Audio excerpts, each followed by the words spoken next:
आज हम भारत में इस्लाम के आगमन और इसके ऐतिहासिक सफ़र को डिटेल में जानेंगे।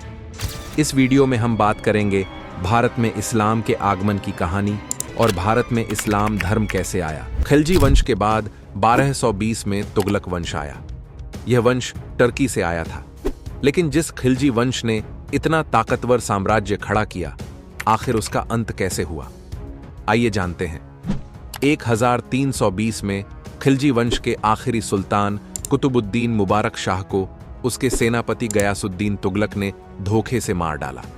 दरअसल गयासुद्दीन तुगलक ने कुतुबुद्दीन मुबारक शाह के खिलाफ विद्रोह किया था।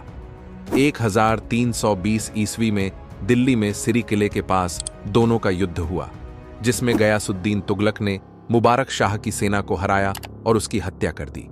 और 1320 में तुगलक ने दिल्ली सल्तनत पर कब्जा कर लिया।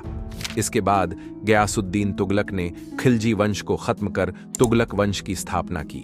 यह वंश 1320 से 1414 मतलब 99 साल तक चला, लेकिन यह वंश इतना मशहूर नहीं हुआ।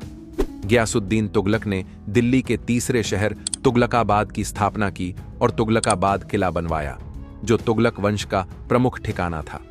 गयासुद्दीन तुगलक के बाद इस वंश में दो और सुल्तान आए, जिनमें मोहम्मद बिन तुगलक और नासिरुद्दीन महमूद शाह शामिल हैं। इस वंश के आखिरी सुल्तान नासिरुद्दीन महमूद शाह तुगलक थे। इस वंश में सिर्फ 3 सुल्तान हुए और इसके बाद तुगलक वंश भी खत्म हो गया।